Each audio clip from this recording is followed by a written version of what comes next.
बुआ के भोजन में मिलाए गए पदार्थ के कारण दमयंती के गले में खराश पैदा हो गई थी, जिससे दमयंती ने दुखी होकर बहुत तरह के उपचार किए, पर उसका गला ठीक नहीं हुआ। वहीं इंद्रपुरम में प्रतियोगिता का ऐलान हो चुका था और लोग प्रतियोगिता की तैयारियों में लग गए थे। प्रतियोगिता में मोहिनी किसी भी प्रकार से दमयंती को जीतने नहीं दे रही थी, पर किसी तरह अवसर पाकर दमयंती ने अपने खराश भरे गले से गाती हुई प्रतियोगिता में मोहिनी को पीछे छोड़ने लगी थी। पर आखिर में दमयंती खून की उल्टियां करती हुई मंच पर बेहोश होकर गिर गई थी। दमयंती के मंच पर गिरते ही चारों तरफ सन्नाटा छा गया था। बस बुआ ही इकलौती थी जिसे दमयंती की ऐसी हालत और बेहोश होकर गिरना रास आ रहा था। दमयंती के बेहोश होकर मंच पर गिरते ही वासु तुरंत मंच पर चढ़ गया था और दमयंती को अपनी गोद में लेकर उसे जगाने की नाकामयाब कोशिश करने लगा था। दमयंती, दमयंती, अपनी आंखें खोलो दमयंती, क्या हो गया है तुम्हें? अरे तुम प्रतियोगिता जीत गई हो, अपनी आंखें खोलो, क्या हुआ है तुम्हें? तब तक वहां राजा शिवेंद्र और वासु के साथियों के साथ बुआ और मोहिनी भी करीब आ गए। तभी राजा शिवेंद्र ने देखा प्रजा आपस में बातें करने लगी थी। कहीं प्रजा के बीच भगदड़ न मच जाए, इसलिए राजा शिवेंद्र ने मुनादी वाले से कहा, मंच से ऐलान कर दो कि आवाम अपने अपने घरों को लौट जाए, अब प्रतियोगिता खत्म हो गई है। मुनादी वाले ने राजा शिवेंद्र के हुक्म का पालन करते हुए मंच के आगे गया और प्रजा से अपनी डफली बजाते हुए कहने लगा, सुनो सुनो सुनो, प्रतियोगिता की विजेता कुमारी दमयंती है। ये सुनकर प्रजा जोर से चिल्लाने और तालियां बजाने लगी। वहीं बुआ का चेहरा उतर गया था और मोहिनी की सांसें गुस्से से तेज होने लगी थी। तभी अपनी बात को पूरा करते हुए मुनादी वाले ने कहा, अब आप लोग शांतिपूर्वक अपने अपने घरों को चले जाइए। कुमारी दमयंती की तबीयत ठीक नहीं है। बाकी की खबर कल आप लोगों को नगर ऐलान में पता चल जाएगी। अब अपने अपने घरों को लौट जाओ, ये राजा शिवेंद्र का आदेश है। प्रजा ने जब ये सुना तो वो आपस में बातें करते हुए वहां से जाने लगे।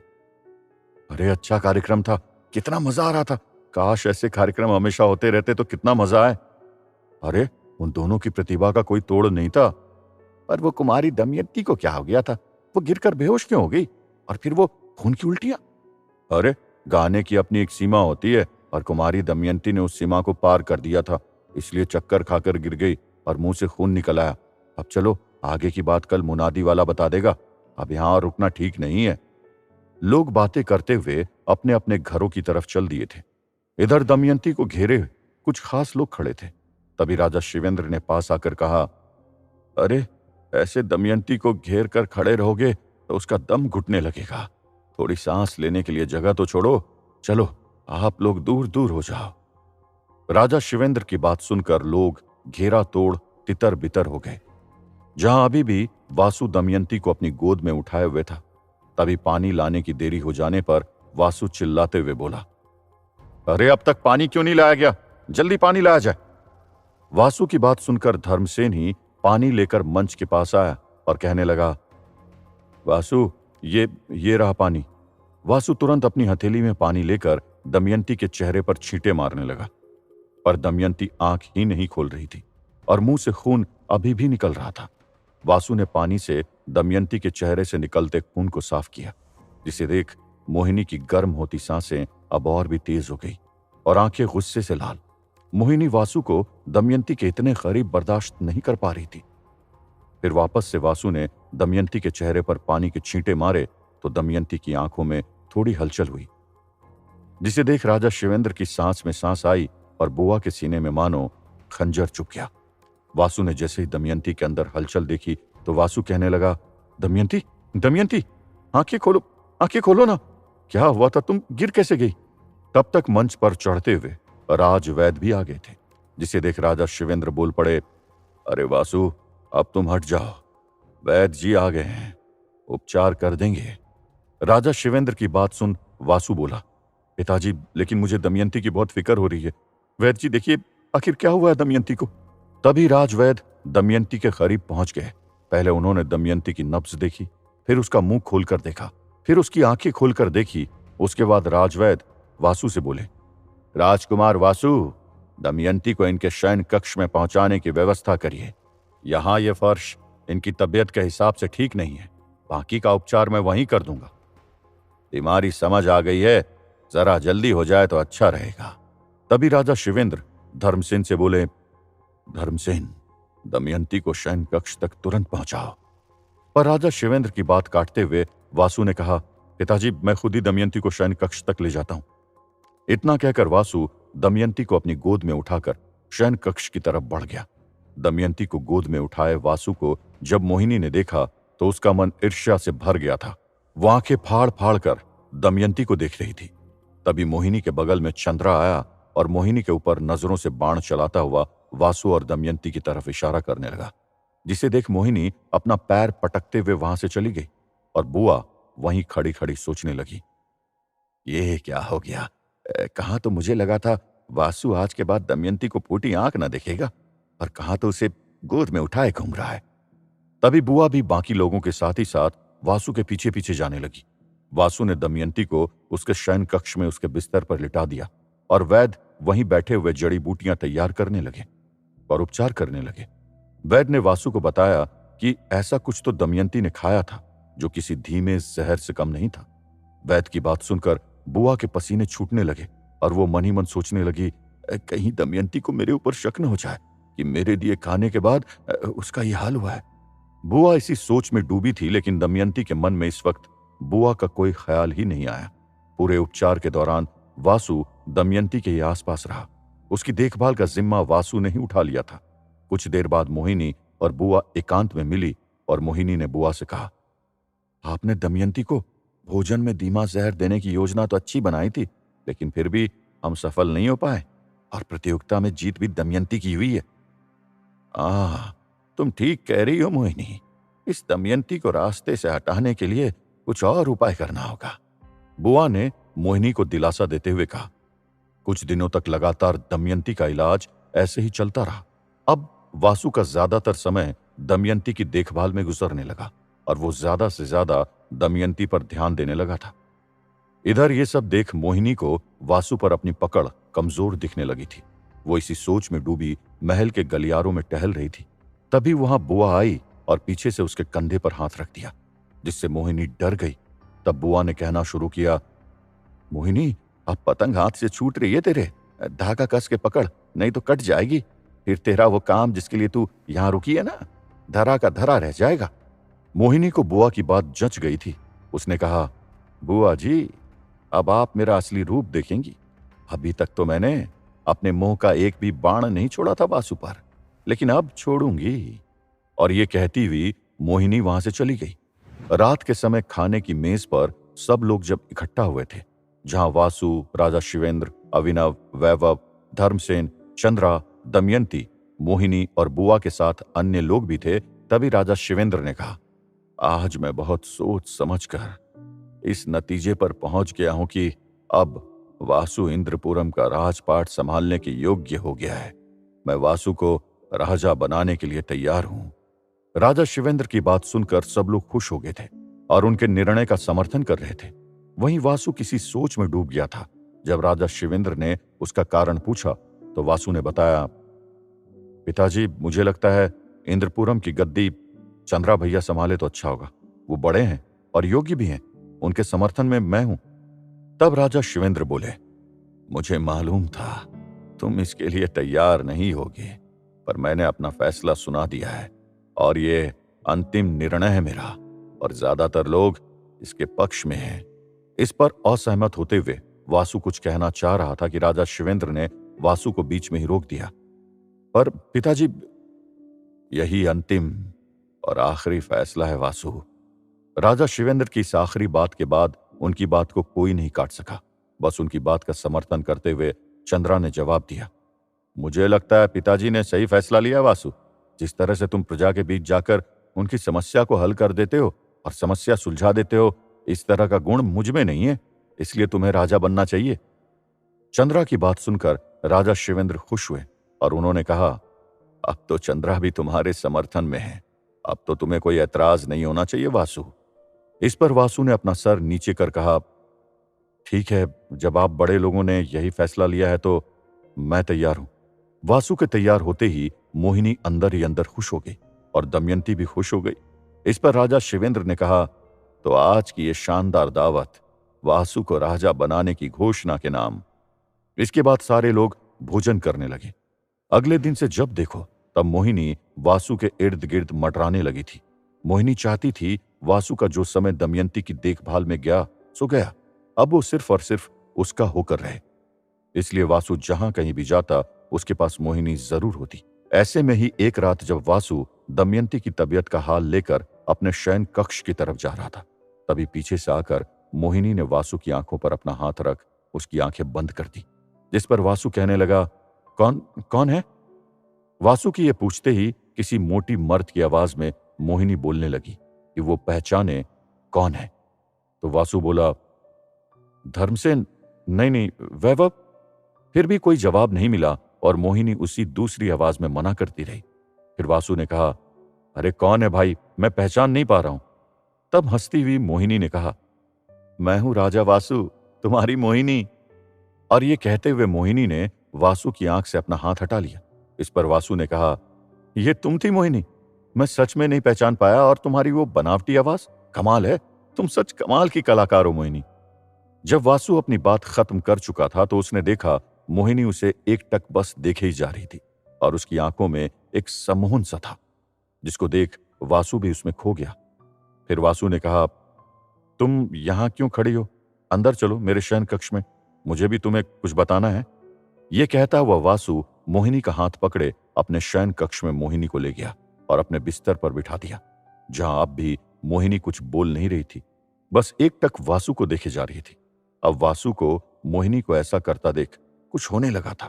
वासु भी कुछ बोल नहीं रहा था, बस एकटक मोहिनी को देख रहा था। ये रात अमावस की रात थी, जब मोहिनी की शक्तियां बहुत बढ़ जाती थी, और इसी का फायदा उठाकर मोहिनी वासु को अपने सम्मोहन में फंसाकर मणि का पता लगाना चाह रही थी। मोहिनी अब धीरे धीरे वासु के बाल सहलाने लगी थी और वासु इस सम्मोहन में खोता जा रहा था। ऐसा लग रहा था मोहिनी अपनी आंखों से वासु को मदिरा पिला रही हो और वासु पर नशा चढ़ रहा हो और वो अपना होश खो रहा हो। तभी वासु बोल पड़ा, मोहिनी, मुझे क्यों लग रहा है जैसे तुम सिर्फ मेरे लिए ही इस दुनिया में आई हो। इस पर मोहिनी बोली, यही सच है वासु, मैं सिर्फ तुम्हारे लिए ही दुनिया में आई हूं। इस पर वासु ने कहा, तो फिर हम दोनों एक दूसरे से इतने दूर क्यों हैं? ऐसा कहते हुए वासु मोहिनी के और पास आ गया और मोहिनी के गाल सहलाने लगा। मोहिनी भी वासु के और करीब आती जा रही थी। जैसे ही वो एक दूसरे के बिल्कुल नजदीक आने लगे और उनके कांपते होंठ मिलने ही वाले थे कि तभी किसी लड़की के जोर से चिल्लाने की आवाज सुनाई पड़ी। आखिर ये चिल्लाने की आवाज किसकी थी? क्या ये आवाज दमयंती की थी या किसी और की? क्या यह आवाज मोहिनी के सम्मोहन को तोड़ देगी या मोहिनी वासु को अपने वश में कर मणि का पता निकलवा लेगी? जानने के लिए सुनते रहिए श्रापित राजकुमार, सिर्फ पॉकेट एफएम पर। दमयंती और मोहिनी के बीच होने वाली प्रतियोगिता में दमयंती की जीत हुई, जिससे मोहिनी जल गई। वहीं वासु पर अपनी पकड़ ढीली होते देख मोहिनी अमावस की रात उसे सम्मोहित करने की कोशिश में जुट गई, लेकिन उसकी ये चाल विफल हो गई, क्योंकि वासु के कक्ष के बाहर से अचानक आई एक औरत की भयानक चीख के कारण मोहिनी का सम्मोहन एक पल में टूट गया। वासु खड़ा हुआ और जहां से आवाज आई थी सीधा उसी तरफ भागा। मोहिनी कुछ पल तो अवाक वहीं बैठी रह गई, लेकिन फिर दरवाजे खुलने से उसका ध्यान टूट गया और वो भी वासु के पीछे निकल गई। वासु ने जैसे ही कक्ष के दरवाजे खोले, उसके सामने एक दासी थी जिसके दुपट्टे में आग लगी थी। ये चीख उसी दासी की थी। आग को देखते ही वासु दासी की तरफ भागा और दुपट्टा उसके शरीर से अलग कर दिया। दासी की आवाज सुनकर बाकी लोग भी वहां पहुंच गए थे। उन्होंने भी आग बुझाने में वासु की मदद की। सामने खड़ी दासी कपड़ों में आग लगने से बहुत डर गई थी और उसकी सांस फूलने लगी थी। वहां पहुंची बाकी दासियों ने तुरंत उस दासी को कपड़ा उड़ाया और उसे शांत कराने लगी। लड़की की ऐसी हालत देखकर वासु को समझ नहीं आ रहा था कि वो इतनी ज्यादा क्यों डर गई और ये आग लगी कैसे। श्यामा, शांत हो जा, तेरे दुपट्टे में आग कैसे लगी? वहीं खड़ी एक उम्र दराज दासी ने उससे पूछा। लेकिन इस वक्त श्यामा कुछ भी बोलने की हालत में न थी। वो बस अपने जले हुए दुपट्टे को आंखें फाड़ फाड़ कर देखे जा रही थी। श्यामा, डर मत, राजकुमार वासु यहीं है, बोल कैसे लगी ये आग? लेकिन श्यामा को जैसे कुछ भी सुनाई नहीं दे रहा था। ये देखकर वासु ने कहा, लगता ये डर गई है। श्यामा को इसके कक्ष में ले जाओ और आप सभी भी अपने अपने कक्ष में जाइए। वासु की इस बात को सुनकर सब अपने अपने कामों के लिए निकल गए। पीछे खड़ी मोहिनी को इससे कोई मतलब नहीं था कि आग कैसे लगी, बल्कि उसका बस चलता तो अभी श्यामा की जान ले लेती। इतनी बेसब्री से मोहिनी ने इस मौके का इंतजार किया था, मगर आज श्यामा चीखती नहीं तो वासु पूरी तरह उसके कब्जे में होता। जलती आंखों से श्यामा को देखती हुई मोहिनी अपने कमरे में चली गई। वासु ने भी मोहिनी की तरफ अपने कदम बढ़ा दिए। वासु ने देखा मोहिनी पैर पटकती हुई सीधे अपने कमरे की ओर जा रही थी। ये सब कुछ दूर खड़ा अभिनव भी देख रहा था। मोहिनी को इस तरह जाते देख अभिनव समझ गया था कि ये जरूर मोहिनी की कोई चाल होगी। इसलिए जैसे ही अभिनव ने वासु को उसके पीछे जाते देखा, तुरंत किसी काम के बहाने वासु को रोकते हुए अभिनव बोला, वासु सुनो। अभिनव की आवाज सुनकर वासु को रुकना पड़ा। उसने पलटकर देखते हुए कहा, क्या बात है अभिनव? कुछ खास नहीं, मैं शतरंज खेलने जा रहा हूं, अगर तुम्हें चलना है तो चलो। अभिनव ने वासु से कहा।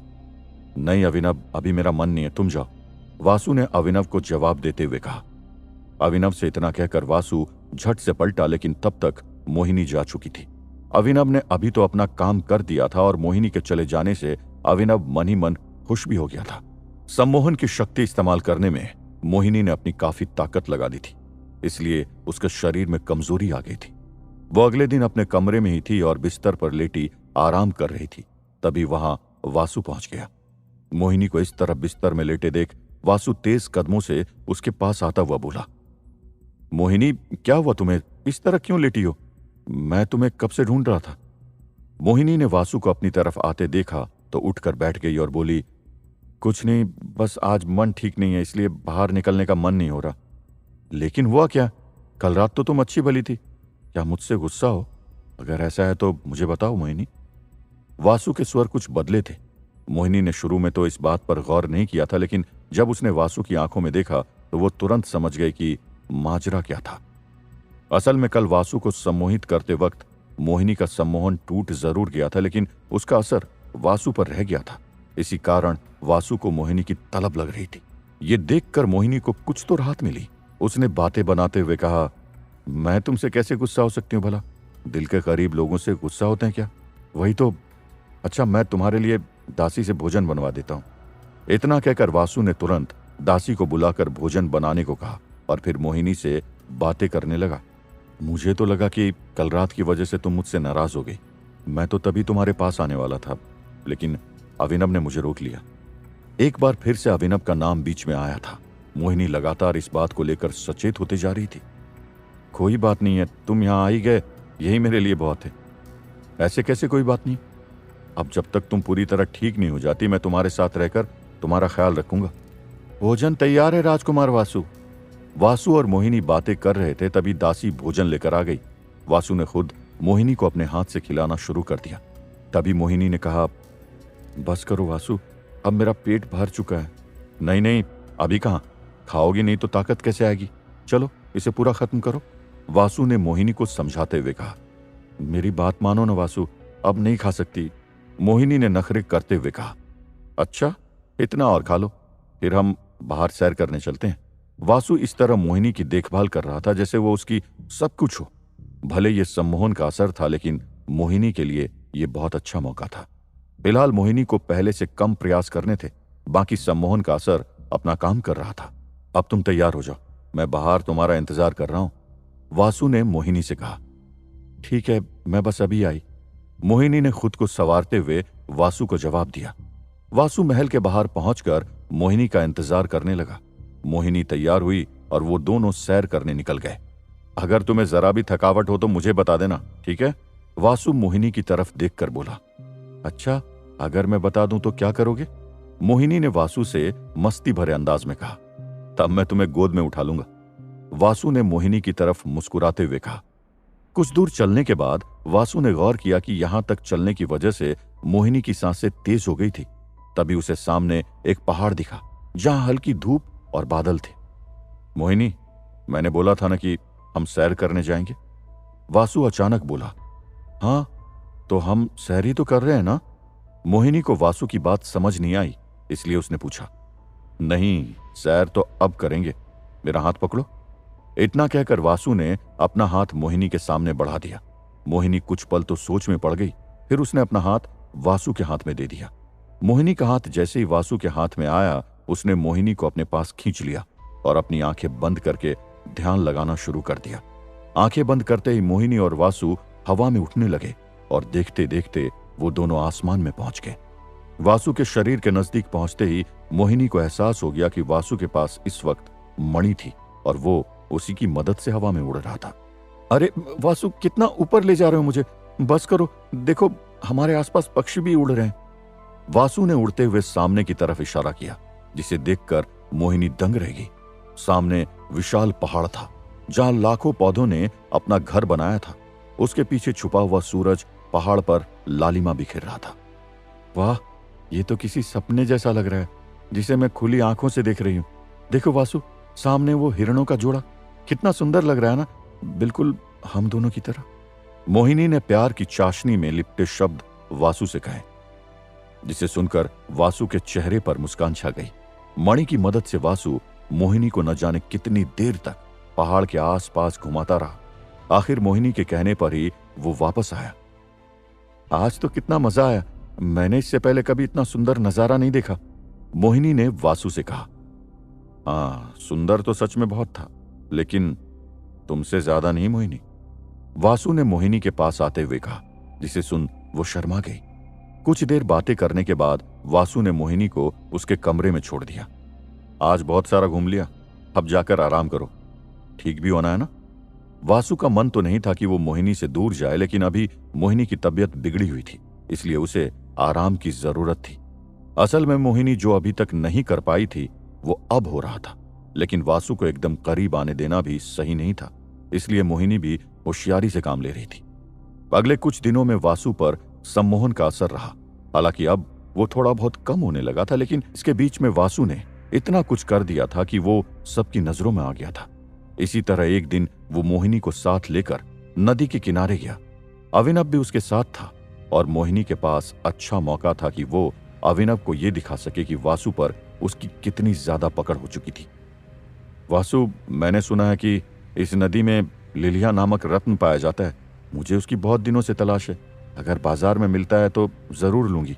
ये सुनते ही वासु ने नदी की तरफ देखा और बोला, सच में तुम्हें वो रत्न पसंद है? हाँ वासु, अगर मैं जलपरी होती ना तो इस नदी से उस रत्न को ले आती।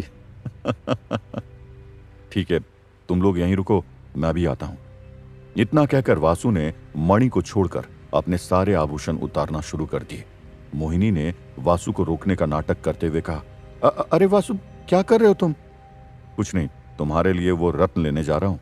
यह कहकर वासु नदी की तरफ बढ़ने लगा। तभी मोहिनी अभिनव की तरफ देखती हुई फिर से वासु को रोकते हुए कहने लगी, लेकिन वासु, वो नदी बहुत गहरी है और उसमें खतरनाक जीव भी हैं। चाहे कितनी भी गहरी हो या कितना भी खतरनाक जीव हो, अब वो रत्न तो मैं लाकर ही रहूंगा। इतना कहते ही वासु ने नदी में छलांग लगा दी। अभिनव चुपचाप खड़ा ये देख रहा था। वो वासु को रोकना चाहता था, लेकिन चुप था। कुछ ही देर में वासु अपने हाथ में लिलिया रत्नों का ढेर लेकर आया और मोहिनी के सामने पेश कर दिए। ये लो मोहिनी, तुम्हारे लिए रत्न, अब जितने चाहे उतने रत्न धारण कर सकती हो। वाह वाह, कितने सुंदर रत्न है वासु, तुम्हारा बहुत बहुत धन्यवाद, जो तुमने मेरे लिए इतनी खतरनाक जगह जाने का जोखिम उठाया। मोहिनी वो सारे रत्न उठाते हुए बोली। पास में खड़ा अभिनव इस बार अपने आप को रोक नहीं पाया और वासु से बोला, वासु, तुम्हें पता है कि मुझे तुम्हारे बीच में बोलने का कोई अधिकार नहीं है, लेकिन मेरा यह कर्तव्य है कि किसी भी तरह तुम्हें खतरों से बचाओ। ये मणि हमें बहुत मुश्किल से मिली है वासु, इसका इस तरह छोटे कामों के लिए इस्तेमाल करना सही नहीं है। मोहिनी ने जब अभिनव की यह बात सुनी तो उसके चेहरे की सारी मुस्कान गायब हो गई और उसने उन रत्नों को वासु को वापस करते हुए कहा, अभिनव सही कहता है वासु, ये सब छोटे गिरे हुए काम है, इनके लिए तुम्हें मणि का इस्तेमाल नहीं करना चाहिए। ये रत्न तुम वापस नदी में फेंक दो। अब से मैं याद रखूंगी कि तुमसे ऐसा कोई भी काम न कराऊं। मोहिनी की रोनी सूरत देखकर वासु को गुस्सा आ गया। उसने मोहिनी से रत्न वापस करते हुए कहा, तुम ये क्या बातें कर रही हो मोहिनी, तुम्हें ये रत्न वापस करने की कोई जरूरत नहीं है। अभिनव, क्या मैं इतना मूर्ख दिखता हूं कि सही गलत में फर्क न दिख सकूं? अब तुम मुझे बताओगे कि मुझे मणि का किस तरह इस्तेमाल करना है। लेकिन वासु, मैं तो अभिनव कुछ बोलते बोलते बीच में ही रुक गया। मैं तो क्या अभिनव, किसके सामने क्या कहना है तुम्हें यह भी नहीं पता है। लगता है वो तुम्हें सिखाया नहीं गया। चलो मोहिनी। वासु ने अभिनव से तीखे स्वर में बात की और मोहिनी को लेकर वहां से निकल गया। मोहिनी के मगरमच्छ के आंसू एक पल में गायब हो गए थे और उसके चेहरे पर शैतानी मुस्कान थी। अभिनव ये सब देखकर भी कुछ नहीं कर सकता था। उसे समझ नहीं आ रहा था कि आखिर वासु को हो क्या गया था जो वो मोहिनी के छलावे को देख नहीं पा रहा था। अब अभिनव को यह कौन बताता कि वासु अभी मोहिनी के सम्मोहन के असर में था। वासु की लापरवाही इतनी बढ़ गई थी कि वो राजा शिवेंद्र से भी नहीं छुप पाई।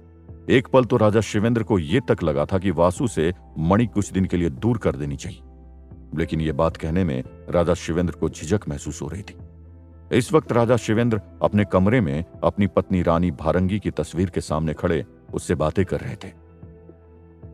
भारंगी, तुम तो जानती हो कि मैंने अपने बेटे को पालने में कोई कसर बाकी नहीं रखी। खासकर वासु को मैंने कितनी कठिनाइयों के बीच बड़ा किया और अब जाकर उसे अपना अधिकार मिला। मेरे बाद वही इस राज्य का राजा होगा, ये बात भी तय है। लेकिन आजकल जिस तरह से वो लापरवाही कर रहा है ना, उसे देखकर लगता है कि मैं कोई जल्दबाजी तो नहीं कर रहा। वासु हमेशा बस मोहिनी के साथ ही रहता है। पता नहीं वासु कैसे अपने आप को संभालेगा। भारंगी, तुम वासु के साथ रहकर हमेशा उसकी रक्षा करना। राजा शिवेंद्र अपनी स्वर्गीय पत्नी भारंगी की तस्वीर से बात कर ही रहे थे कि तभी अचानक उनकी आंखों के सामने अंधेरा छाने लगा और उनकी आंखों के सामने से सब कुछ ओझल होने लगा था। आखिर क्या हुआ था राजा शिवेंद्र को कि उनकी आंखों के सामने अंधेरा छाने लगा? क्या वासु के हालात और खराब हो जाएंगे या वो बच पाएगा मोहिनी के चंगुल से? क्या वासु मोहिनी की असलियत जान पाएगा? आपको क्या लगता है, क्या होंगे इन सभी सवालों के जवाब? आपके लिए इन सभी जवाबों को लेकर हाजिर होंगे हम श्रापित राजकुमार के अगले एपिसोड में, सिर्फ और सिर्फ पॉकेट एफएम पर।